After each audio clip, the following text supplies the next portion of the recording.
Estamos aqui na segunda Você tá aula. apresentando? Oi? Você tá apresentando? Não, tô gravando. Ah, sim, sim.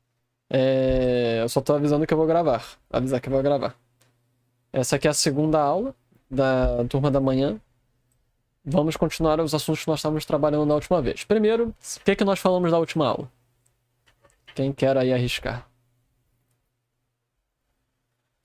Hum? Eu acho que foi sobre os 3 temas lá, eu esqueci qual foi o nome dos 3 temas. Foi o Gêneros lírico. textuais? Gêneros textuais. Na verdade, a gente não falou muito sobre os gêneros textuais. Foi só o A intenção era final. pesquisar pra falar hoje. O que foi a última aula?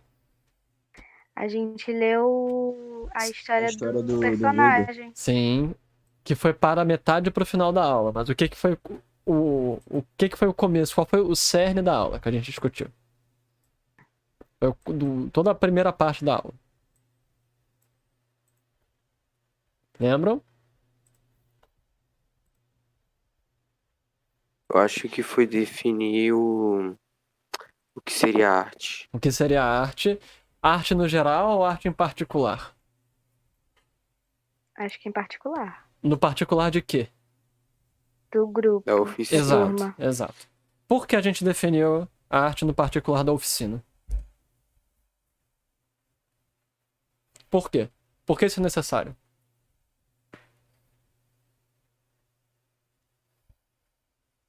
Pra gente poder trabalhar com as outras aulas. Pra ter um Para fixo. para ter uma base de pensamento. Porque existem muitas definições sobre arte.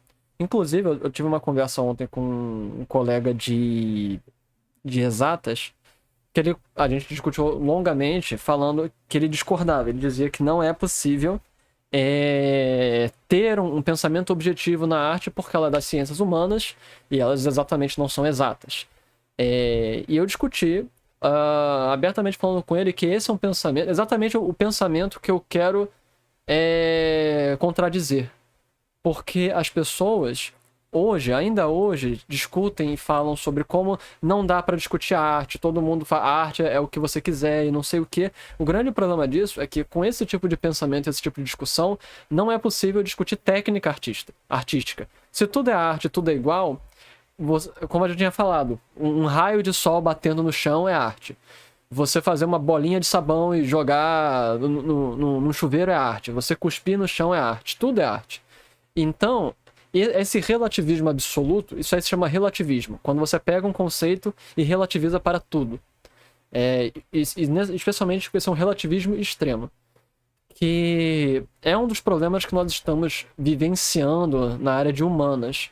Porque a gente descobriu que o meio cultural ele é muito importante, mas a gente está relativizando ao extremo, ao ponto de dizer que tudo é cultural e não só tudo ser cultural, mas tudo ser chega a um ponto que é impossível você deliberar, falar sobre qualquer assunto. Então, isso é um problema na área de humanas, e também com isso você reduz a importância da área de humanas, porque se tudo é qualquer coisa, se nada dá para ser contabilizado, discutido, então não há ciência. E a grande coisa que eu conversei com ele é que para nós fazermos essa análise mais objetiva, que é o que a gente vai estar fazendo aqui na oficina de criação literária, nós vamos ter parâmetros de comparação. Esses parâmetros, eles são os únicos parâmetros que existem para analisar a arte? Não são os únicos parâmetros. Quer dizer que toda arte que tem aquilo que nós vamos mostrar aqui são boas? Não necessariamente. E por aí vai. Mas eles são parâmetros que nós temos para podermos construir nossas histórias e discutirmos técnicas de construção artística. Além disso, existe uma ciência, um pensamento objetivo na construção de uma arte. Se não existisse isso, não existiria problemas que a gente pode observar num texto. Como, por exemplo, se eu começo a escrever um texto como Joãozinho se levantou para tomar café e quando ele começou a comer o bolo, a escada tinha parado de funcionar. Ele resolveu ir para o ônibus, mas quando ele percebeu, já tinha caído no chão. Qual é o problema desse texto que eu estou falando? Ele é incoerente e não tem coesão. As partes que eu tô falando não tem uma consecução lógica de pensamento, não tem. Uma ação não cai na outra. E uma ação não cai na outra, então há um problema de coesão nas frases, e há um problema de coerência porque ele está fazendo ações que não fazem sentido. Então, todo mundo percebeu isso. Essa história que eu tô falando é completamente desconexa. E isso é um problema objetivo. A realidade se mostra assim. Por quê? Tudo que nós criamos, a arte que nós criamos, é pautada no mundo em que nós vivemos. E assim como as ciências naturais, elas têm um estudo dos fenômenos naturais e para tentar procurar exatidão nos experimentos, é possível que nós cheguemos também na arte a certas formas que tentam perceber essa relação com a realidade. Novamente, isso aí significa que um texto que, como eu falei, é sempre ruim? Não. Se eu quiser, por exemplo, fazer um texto que seja fluxo de pensamento, uma obra clássica que é assim é a Ulisses, de Joyce.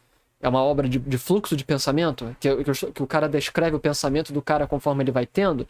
Os pensamentos, eles são desconexos porque nem todos os nossos pensamentos seguem uma linha de tempo normal. Então, é possível ter histórias que não sejam assim. Mas nós estamos aqui aprendendo as técnicas que vão criar histórias que correspondem a padrões de coesão, coerência, verossimilhança, campos semânticos, pontuação, escolha estilística e por aí vai. Então, também tem tom, tema, qual é o nome? Dinâmica, cenas, noções de cenas, caracterização, construção de mundo e por aí vai. Então, esse é o objetivo. Dá para construir histórias que sejam uma desconstrução? Dá para construir histórias que sejam sobre o absurdo? Dá. Mas o que nós vamos ver e o que nós vamos analisar aqui são esses tipos de técnicas que criam esse tipo de histórias que tentam seguir esses tipos de padrões. Porque senão é impossível a gente ter uma oficina de criação literária, uma oficina de qualquer coisa ligada à arte, se nós não temos nenhum parâmetro do que nós vamos chamar de bom. Essa é a questão. Então, é por isso que nós temos que fazer essa definição, é por isso que nós temos que ter isso na primeira aula, nos primeiros momentos, senão é impossível ter qualquer coisa. É impossível discutir sobre técnica de criação artística. Porque se para você não existe qualquer possibilidade de, tipo, tudo é arte e no mesmo grau, não existe nenhuma possibilidade de gradação entre obras de arte, etc. Então, se eu literalmente pegar e desenhar um boneco de palito e colocar ao lado da Mona Lisa, ou colocar ao lado de, sei lá, um filme, ou colocar ao lado de qualquer grande obra de arte, você não vai poder dizer que minha obra é ruim. Você não vai poder dizer nada. Nada. Não vai ter nada que poderá ser dito. Porque simplesmente eu fiz uma coisa que eu chamei de arte. E se não existe nenhum parâmetro para você analisar, o meu boneco de palito é igual a Mona Lisa. Então, essa é a questão. Então, esse é o ponto, é por isso que nós falamos de arte. Mas é sempre importante reiterar que para essa oficina, nós trabalhamos aqui com um método objetivo de construção artística. É um método, assim, poderia se dizer, próximo dos formalistas russos, mas não exatamente, porque eu não pego só coisas do formalista russo. Mas se vocês quiserem saber teoricamente do que nós estamos trabalhando, é uma construção crítica, objetiva, próxima do formalismo russo, que é essa escola que eu trabalho aqui, ok? Então, não que isso seja importante, não vai ter uma prova sobre isso. Até porque eu teria que fazer uma aula sobre formalismo russo. Não é necessário. Não é. É só saber que o que nós estamos discutindo tem essas noções. Pronto. E aí nós discutimos o que é arte, também nós discutimos o quê? O que é literatura? E o que é literatura? Aliás, o que é arte? Qual foi a definição que a gente trabalhou aqui de arte? Vocês lembram? Qual é a nossa definição de arte? Quando você quer que as pessoas sintam alguma coisa referente ao que você fez? Mais ou menos isso. Exatamente quando você cria algo, você tem intenção, cria algo com intenção, com artifício, isso é, você pensa em algo, Você escolhe as técnicas que você vai usar para criar esse algo, e aí você cria esse algo para causar determinada emoção nas pessoas. Isso é o que nós chamamos de arte. E a literatura é uma arte, e a arte de quê? O que é a literatura?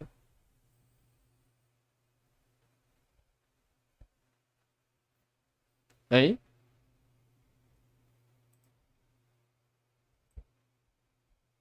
Ninguém? Ninguém lembra que a gente discutiu?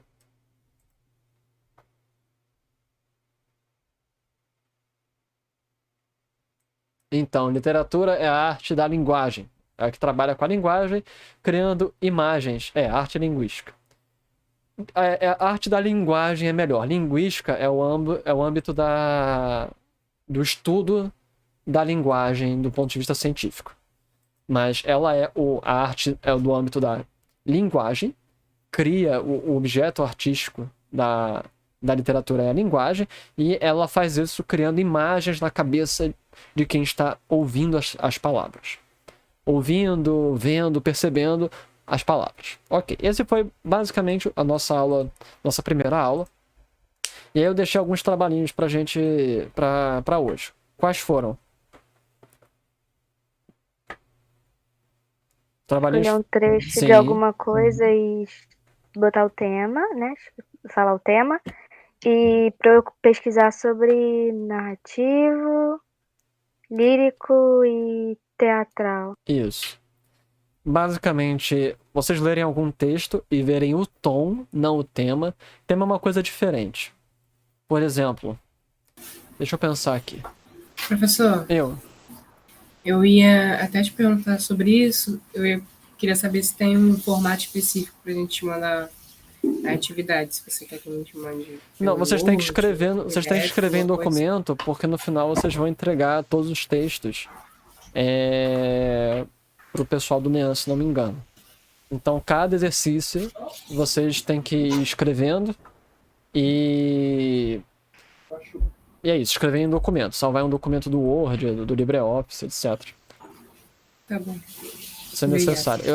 Isso é necessário para ter uma recordação dos trabalhos feitos. Mas há uma diferença entre tom e tema. Tema, por exemplo, deixa eu pensar aqui. Todo mundo aqui conhece uma série. Todo mundo viu Avengers?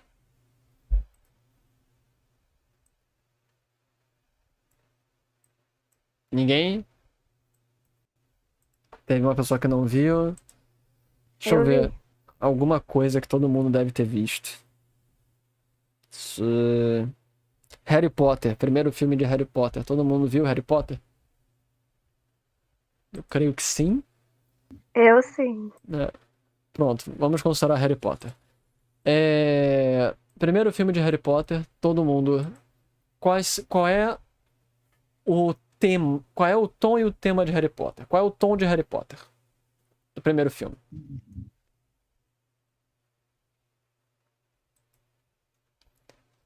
Suspense, tem suspense, porque tem um mistério rolando.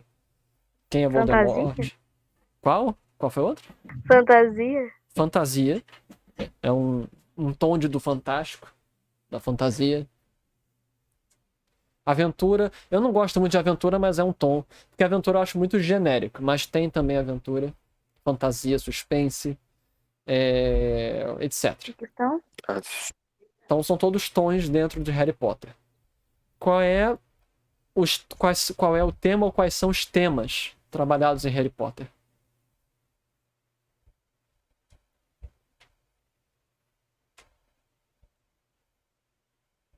Que alguém tenta chutar? Há uma diferença entre tom e tema. Magia é um tema. ficção? Não. Não é um tema. Magia é. Por que ficção não é e magia é? O que mais? Outro tema.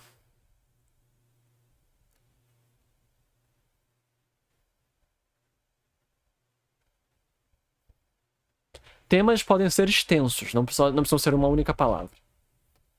Magia e bruxaria é a mesma coisa. Mistério.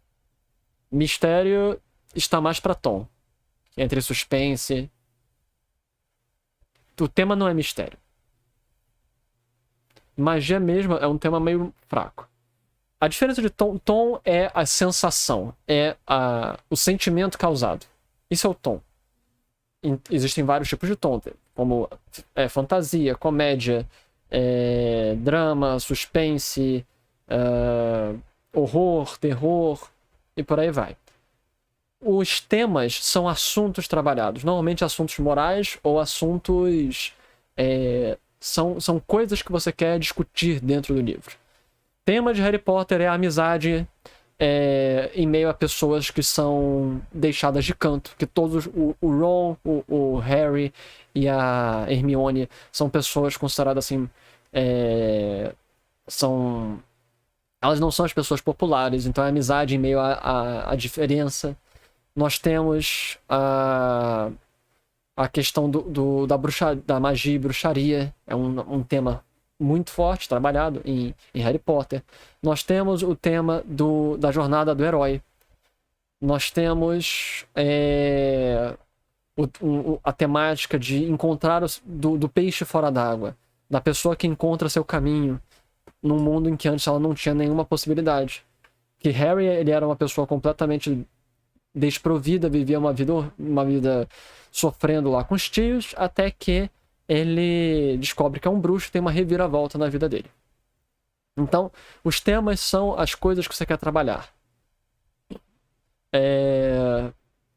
Por exemplo, todos viram aquele filme do Coringa, não o novo, o filme antigo, o filme do Cavaleiro das Trevas? Não. Pior que não. Esse filme é bom, ele é um dos melhores filmes. Porque qual é a temática, qual é o tom dele? O tom dele é suspense. Você pode dizer que é um tom de suspense investigativo. É também meu filme favorito do Batman. Ele tem elementos de terror. E por aí vai. Então, algumas nuances de romance, ação. Agora, quais são os temas? Um dos temas principais são... Na verdade, os temas eles são ditos pelo Coringa. O tema principal desse filme, possivelmente, ou você morre um herói, ou passa tempo suficiente até que você se vê se tornando um vilão. Essa é uma das temáticas mais fortes, que nós temos o Duas Caras, que é o Harvey Dent, que se torna Duas Caras ao longo do filme.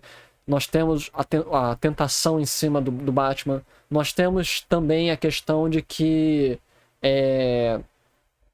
algumas pessoas só querem ver o mundo pegar fogo, que é a moralidade. A temática central é até onde a moralidade de uma pessoa existe como um código íntegro que não pode ser alterado, e as pessoas podem resistir a tentações e horrores e mesmo assim se manterem íntegras, ou até onde uma pessoa pode ser corrompida por um dia ruim. Que a grande premissa do Coringa no filme era: eu vou mostrar que numa situação dramática, numa situação tensa, numa situação de extrema pressão, as pessoas vão se tornar monstros assim como eu. Essa era a premissa do Coringa. Então ele começa a botar Gotham em um caos e não sei o que. Também tem outras premissas como vácuo de poder, como pessoas cada vez mais encurraladas tomam atitudes extremas. Como, por exemplo, os gangsters. Os gangsters de Gotham, eles só chamaram o Coringa, que escalou todos os problemas em Gotham, porque eles estavam acuados, porque o Batman estava esmagando tanto eles, que eles aceitaram contratar os serviços de um lunático perigoso para tentar matar o Batman. Então essas são as temáticas, são as ideias que você quer trabalhar. Ok? É o melhor filme do Batman, e é um dos melhores filmes de heróis de todos os tempos, é um dos melhores filmes que eu já vi. É muito bom esse filme. Então, isso é temática, essa é a diferença entre tom e tema. E eu pedi para vocês verem o tom de um texto que vocês leram, ok? Quem quer aí apresentar? Não sei se dá pra gente ver de todo mundo, porque a gente tem outras coisas pra falar, mas podemos ver pelo menos de 5 pessoas. Então, quem aí quer apresentar o texto? O texto que escolheu e a parte.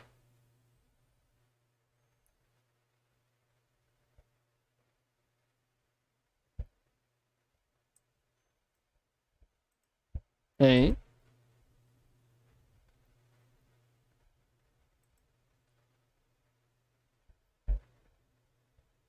Você tem que apresentar os textos.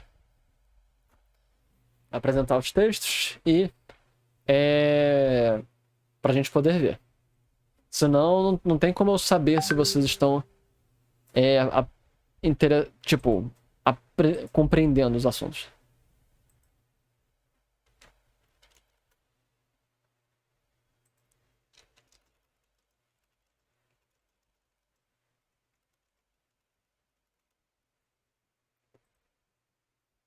Você leu o do Veigar. Então me mostra aí um tom e um fragmento do texto que esse tom esteja apresentado sem ser o que nós lemos. A parte que nós lemos.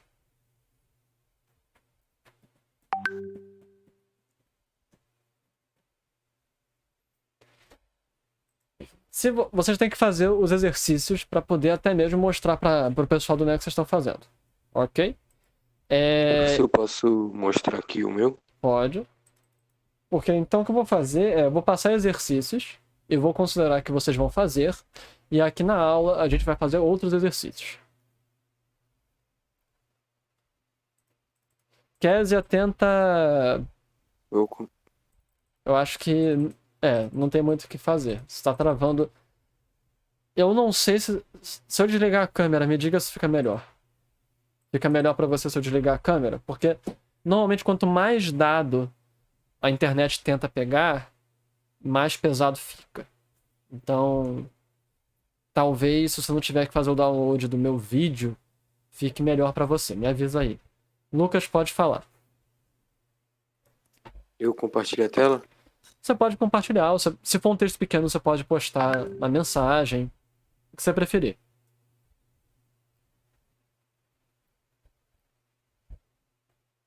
Não é um texto pequeno, vou botar na mensagem mesmo.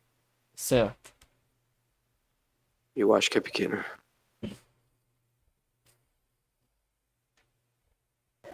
Bom, eu achei nesses três parágrafos, 4 parágrafos, Sim. que é suspense, ação e romântico. Você tem que mostrar exatamente onde você diz isso. Tá, o romântico foi no último parágrafo e a ação também no último parágrafo quando ele decide sair. Uhum. E suspense logo no início, no primeiro. Segundo, aliás. No segundo. Deixa eu ver. Suspense normalmente está relacionado mais à questão... Tem um mistério. Mas pode ser. Isso aí é o quê? É um sumário de um livro? Você que escreveu? Como é que é? Não, é um personagem de um jogo também. Certo. Aí você pegou o texto então de um site, etc? Isso. Pronto. Isso é um texto resumido. Nas próximas vezes, não peguem resumos. Tem textos curtos, porque um resumo... O que a gente estava discutindo na última vez? Que nós vamos falar hoje. Existem vários gêneros literários, ok? Gêneros de escrita, mas que, de forma geral, existem 3 grandes gêneros literários, que são o lírico, o épico e o dramático. Nomes mais contemporâneos deles são o poético, lírico poético, o épico narrativo, a narrativa, e o dramático teatral, que hoje em dia esses são os 3 nomes mais usados. O gênero teatral, o gênero poético e o gênero narrativo. Porém, já podemos até começar um pouco do assunto de hoje. Existem textos para além destes? O que vocês me dizem? Existem textos para além destes?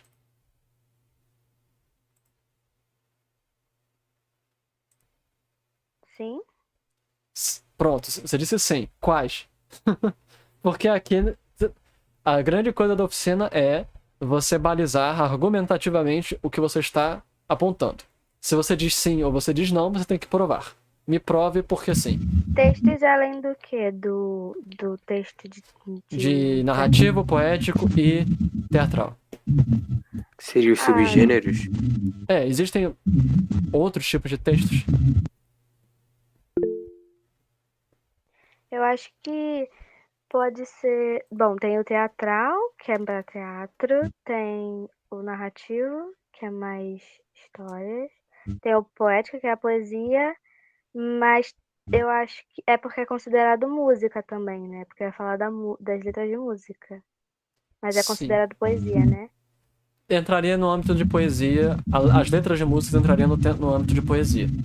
Mas existem outros tipos de textos, por exemplo, jornal. O jornal é o quê?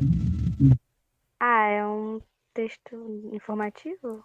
Texto informativo. É a bula de remédio. Também informativo? Aham. Um artigo científico, uma dissertação de mestrado e por aí vai. Informativo. Então o que acontece é que existem textos que não são literários. Novamente, para o que nós estamos discutindo aqui na oficina. Existe uma discussão muito extensa sobre o que é e o que não é literatura. O nosso ponto aqui não vai ser ter essa discussão. Não vai ser uma coisa mais simples. Nós não estamos aqui teorizando sobre literatura. Nós estamos simplificando essa parte para podermos discutir sobre criação, as técnicas de criação artística e as técnicas de leitura, ok? Então, existem textos que não são artísticos. Por quê? Nossa definição de arte é aquilo que é criado com a intenção de causar uma emoção. O foco é emocionar as pessoas. O jornal, qual é o objetivo do jornal? Passar uma informação. Qual é o objetivo de um artigo científico? Passar uma pesquisa, demonstrar um experimento. Qual é o objetivo de uma bula de remédio? Dizer as características do remédio, seus prós e seus contras. São textos que o objetivo deles não é emocionar o leitor.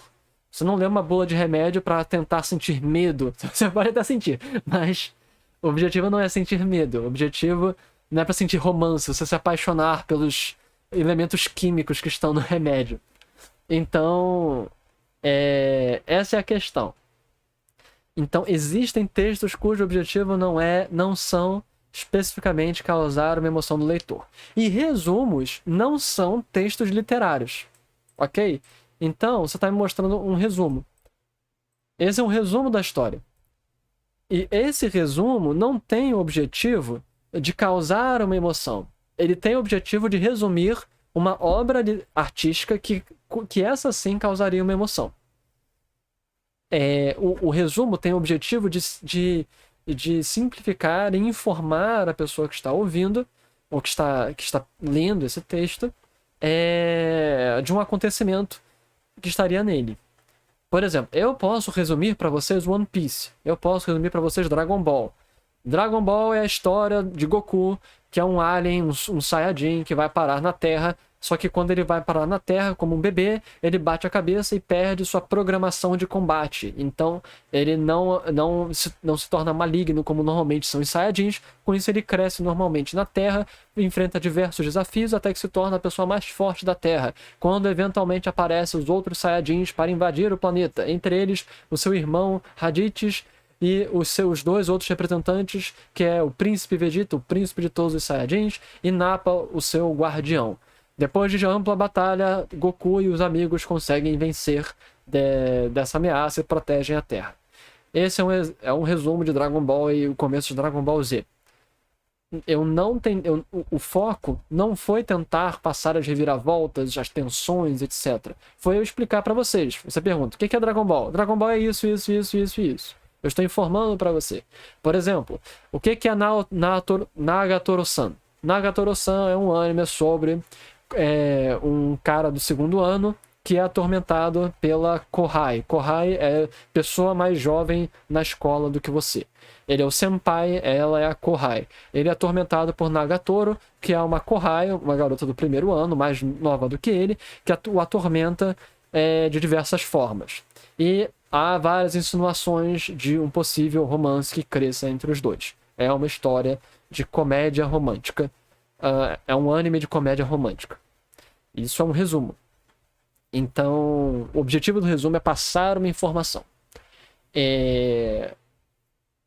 Então, tentem pegar textos que não são necessariamente resumos. Textos curtos não necessariamente são resumos. Você pode ter um poema, um conto, uma coisa que seja completa, mesmo sendo pequeno. Isso aí é um elemento chamado microcontos.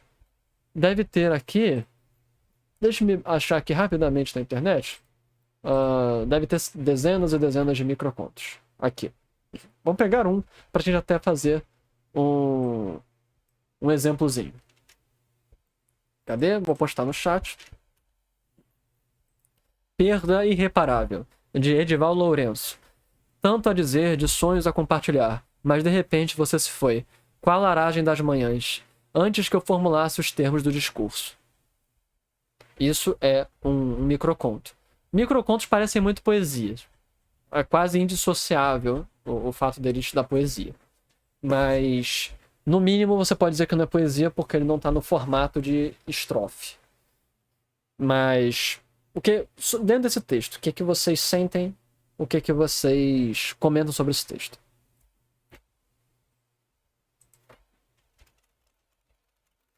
Drama e romance?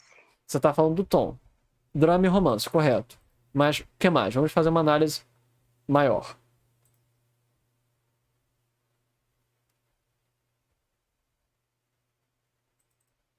Saudade. Ok, vocês estão agora...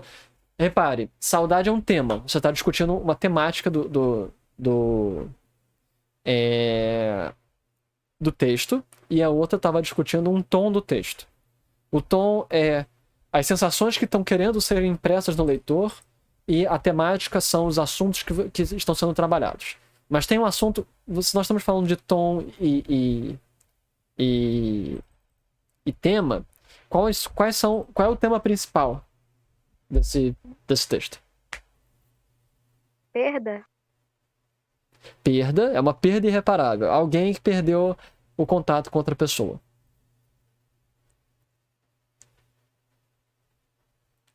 O que mais?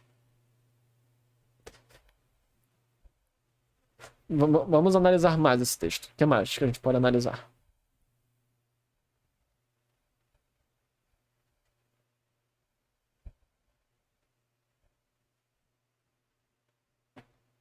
Sofrimento. Sim, tem sofrimento.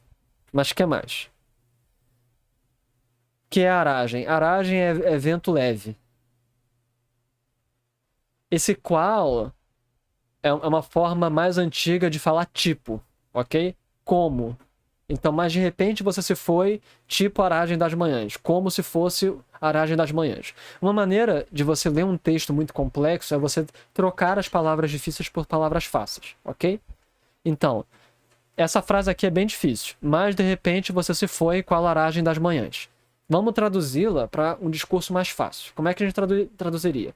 Mas de repente você se foi do mesmo modo, igual, ou como se fosse um vento leve da manhã. Entendeu? Você se foi como um ventinho soprando na manhã. Por que essa escolha de palavras?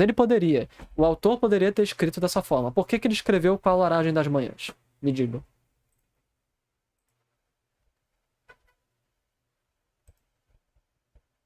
Acho que para ser mais dramático. Mais dramático, o que mais? Dá para ser dramático de outras formas. Por que ele foi dramático especificamente com essas palavras? O que as palavras são? As palavras são códigos, como a gente conversou na última aula. Esses códigos, eles colocam em nossa cabeça imagens. Qual imagem que foi colocada na nossa cabeça com qual aragem das manhãs? Nenhuma. Agora que vocês já sabem o que significa aragem. Vocês entendem essa frase. Sim. Então, qual é a imagem que nos foi passada? De uma ventania. Lembrando, tem infinitas imagens e tal. Cada um sente e pensa de um jeito, mas o que isso impacta? O que muda ao chamar qual aragem das manhãs ao invés de como um vento leve da manhã?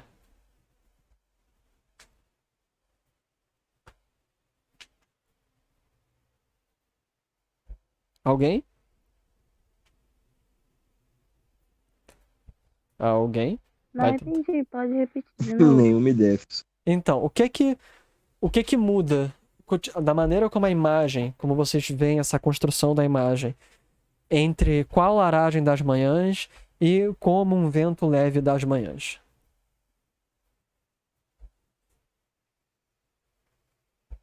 Professor, acho que seria como ele quis mostrar para ser mais poético, vamos dizer assim, igual no texto Sim. do Veiga. Era uma linguagem mais, tipo, que você pensava logo com o tempo antigo, umas coisas mais medieval. Sim.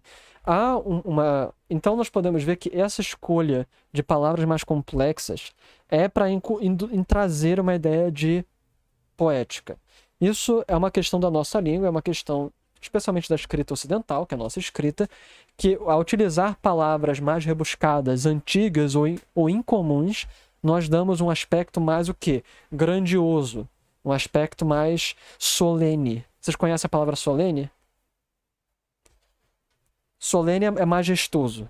Solene é algo que é elite, é alta classe, é nobre. Então, você dá um aspecto mais solene. E por que esse aspecto solene, ok? Quando a gente tenta... Por que um aspecto solene? Nós já vimos qual é o tom, nós sabemos qual é o tema. O tema central é uma perda irreparável.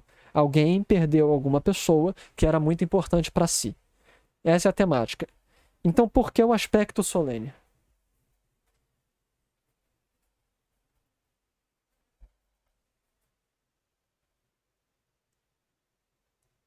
Alguém tenta dar uma ideia? Por que que eles quis escrever dessa forma mais rebuscada, considerando o tema do texto?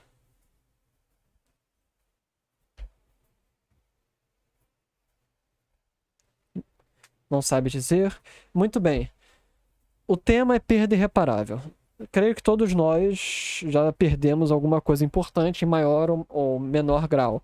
Pode ser uma pessoa, pode ser um bicho de estimação, pode ser um namorado, namorada, pode ser algum objeto que era querido e que se quebrou.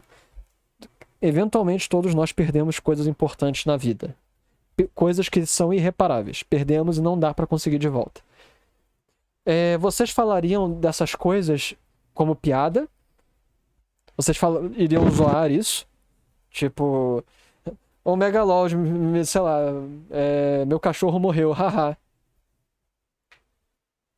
Ou vocês falariam de outro modo? De que modo vocês falariam? É possível, tem gente que faz piada como uma forma de escapar da dor.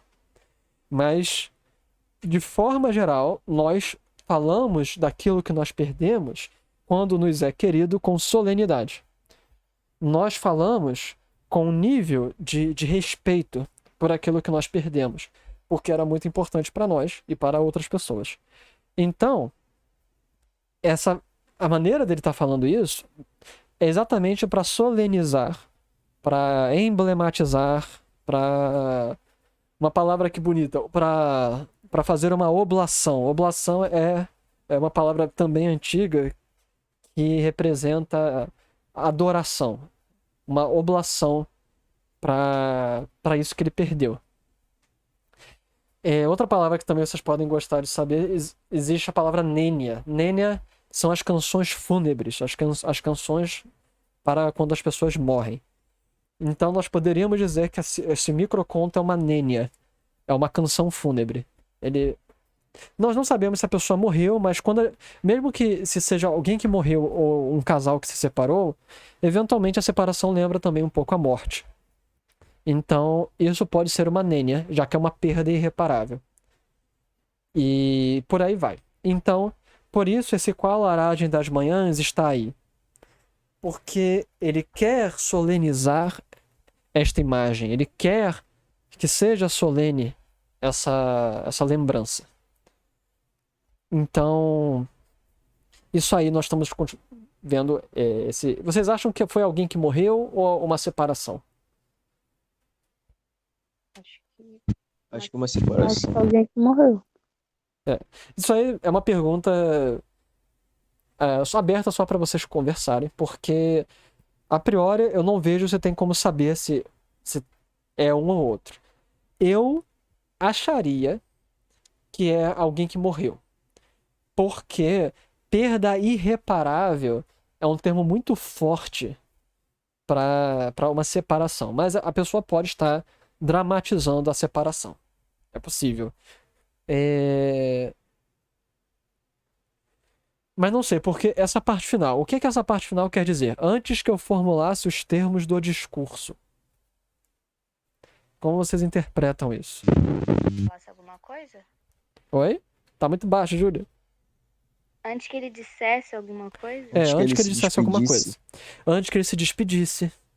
Porque os termos do discurso então é parece isso. mais uma perda mesmo. É Não difícil. uma separação.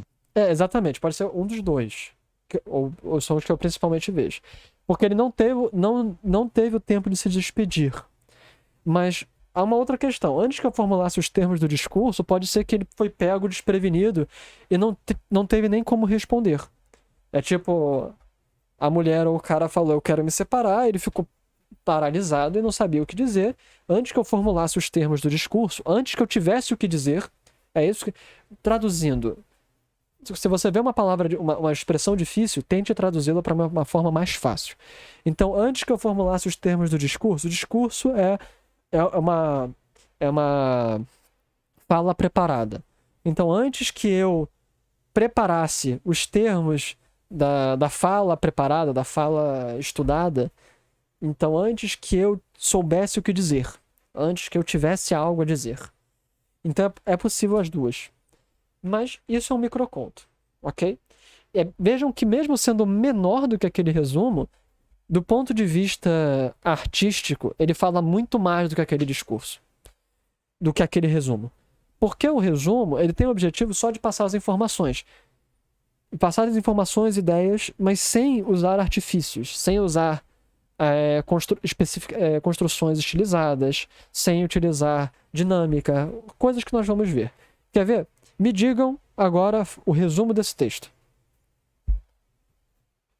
Qual seria o resumo desse texto?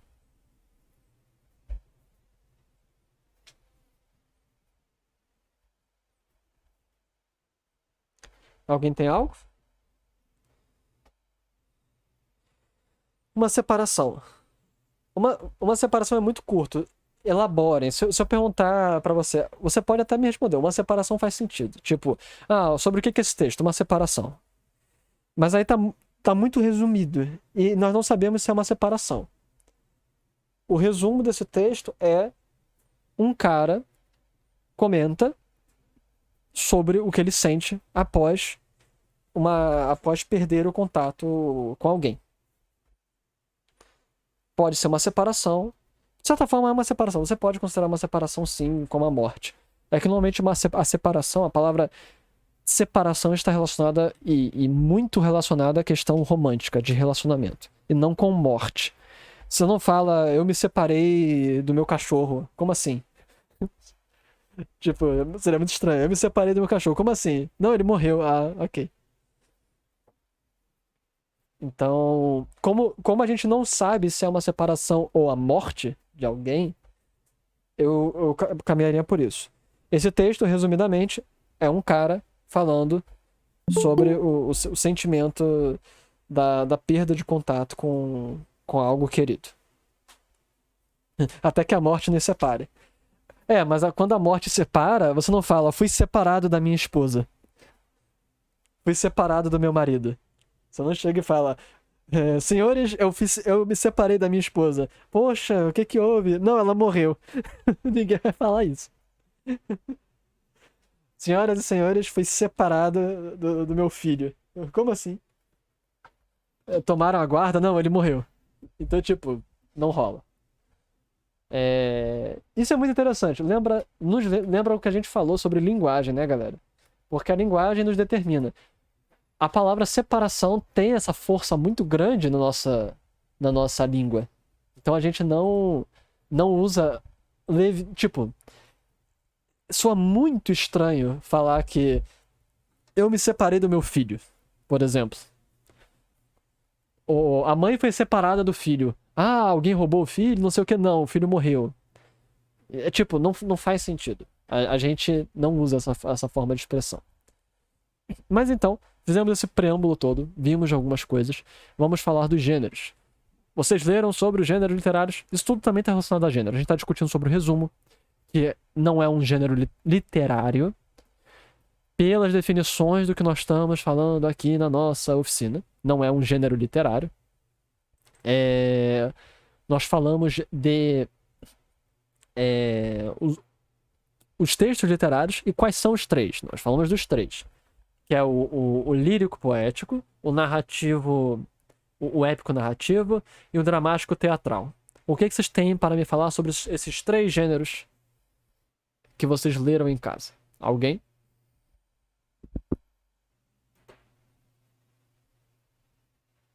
Bora, galera!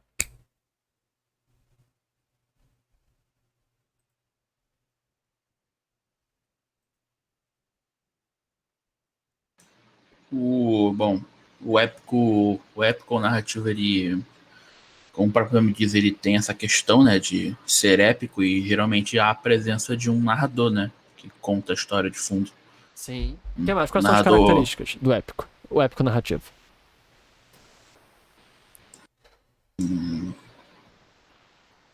Ele é focado nas ações subjetivas do próprio artista. Toda arte tem as relações subjetivas do próprio artista. Mas o épico narrativo, ele não foca, ele não é, dentre os três grandes gêneros, o gênero que mais foque...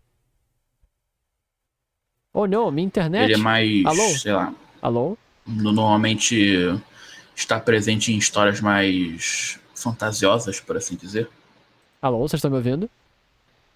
meio que exageradas, Alô? algo assim. Estão me ouvindo?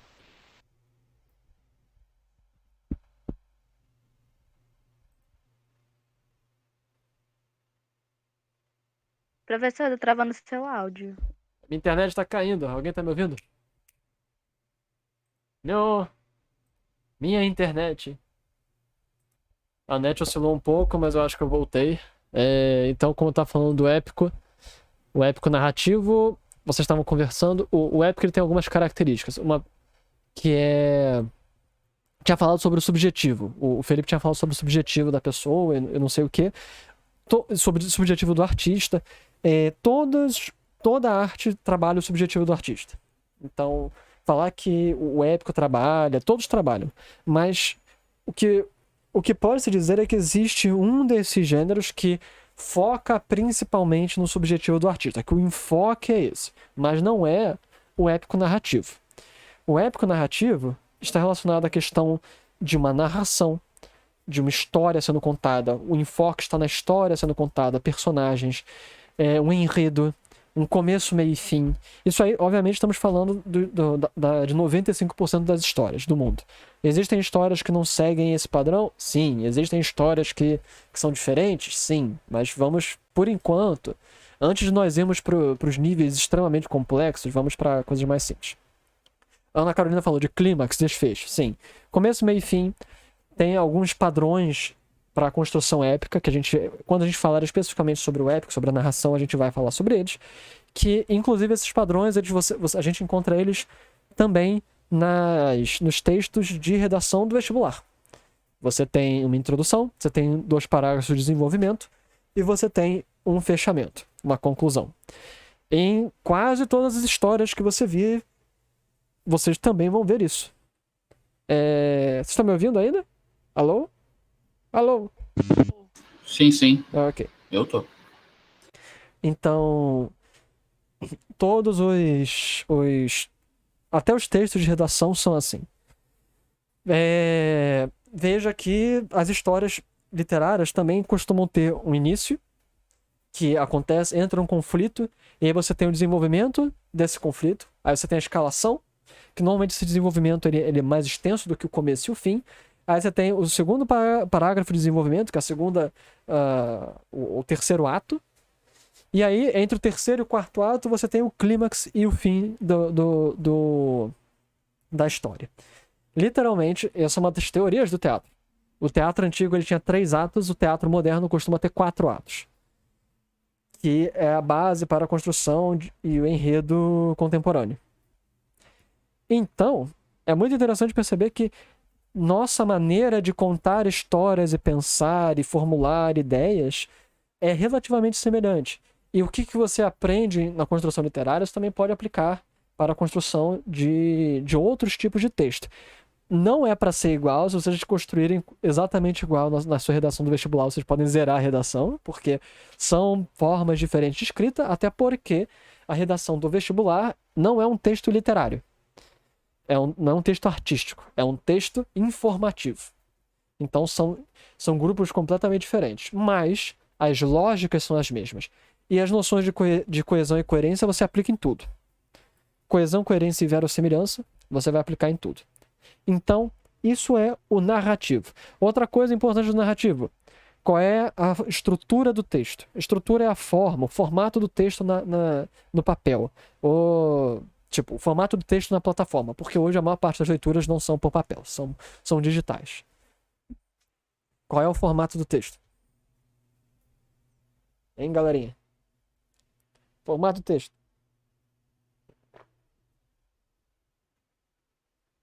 Qual é o formato do texto? O que você quer dizer com o formato do texto? Não seria igual você falou aí, do início, meio e fim, bem definidos? Essas são as características. Desenvolvimento e conclusão. Isso aí são as características. As características de desenvolvimento do texto.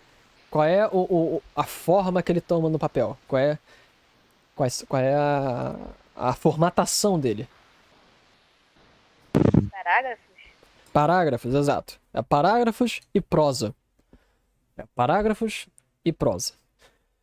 E em contraste com a outra principal forma de se escrever texto, que é a poética.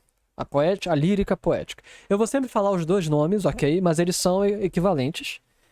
E uma é a forma mais antiga, a outra é a forma mais nova.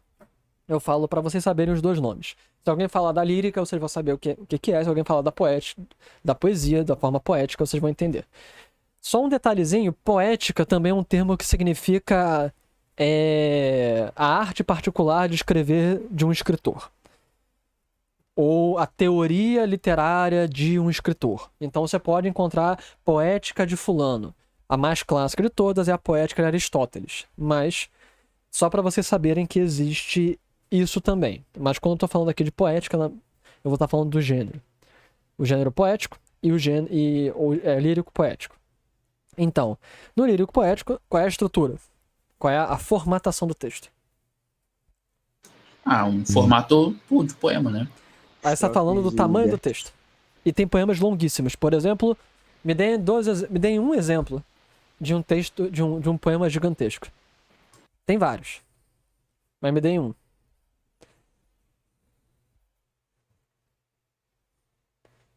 Ninguém? Ninguém sabe nenhum? Nenhum poema? Gigante? Qual? Não costumo ler muito poema. Não consigo ouvir, muito baixinho. Fala de novo, por favor. Eu aumentei meu som. Eu não costumo ler muito poema. Mas vocês conhecem. Luís de Camões, Os Lusíadas. Eu falei na última aula também. Os Lusíadas é a maior obra, considerada a maior obra da língua portuguesa de todos os tempos. O Domingo Pé de Cachimbo é pequeno. Muito pequeno.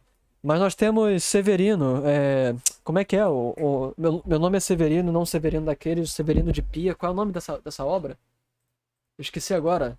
Meu nome é Severino. Vai, Google, me ajuda. João Cabral de Melo Neto. Qual é o nome desse poema? Qual é o nome desse poema? Morte e Vida Severina. Morte e Vida Severina é um exemplo de texto grande. Um poema enorme. O que mais? Nós temos O Alto da Compadecida, que nós conhecemos mais pelo filme, mas é um livro. É um enorme cordel, bem grande. Nós temos os Lusíadas. Nós temos a própria Bíblia, a depender, se não me engano, a Bíblia, na sua forma grega e hebraica, ela foi escrita em versos. Ela poderia ser considerada um poema, mas eu não tenho 100% de certeza disso, não. Mas nós temos também o Paraíso Perdido, que é um outro livro de poemas bem grande. Nós temos